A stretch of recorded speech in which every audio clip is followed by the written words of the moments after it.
Hola, em dic René i sóc professora de català a la Universitat de Marburg, a Alemanya. En aquest vídeo us vull parlar del poema 8 de març, que vaig treballar a l'aula el passat Sant Jordi, i de com em va ajudar la pàgina web Música de Poetes per trobar recursos per preparar aquesta activitat. Aquí tenim el poema 8 de març de la Marçal. Vam llegir el poema i vam contestar algunes preguntes que vaig preparar. El que va fer l'activitat especialment interessant i que va agradar molt a les meves alumnes és el fet d'escoltar-ne una versió musicada, i aquí és on Música de Poetes em va ajudar molt. Veiem que podem buscar la informació de diferents maneres.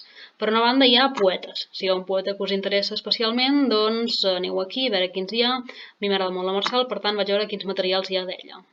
Marçal, i aquí veig tota la llista de poemes seus que estan musicats. També podem buscar-ho per intèrpret, és a dir, per músic.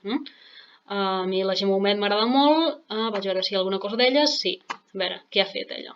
Doncs aquí trobo els poemes que ha musicat. O si no, també ho podem buscar per poemes en concret. Jo sabia que 8 de març agradaria a les meves alumnes perquè els interessa el feminisme, per tant, doncs, sabia que aquest poema els podia agradar. Miro aquí i veure què hi ha d'ella. I veig doncs, que hi ha vídeos i diverses versions musicades.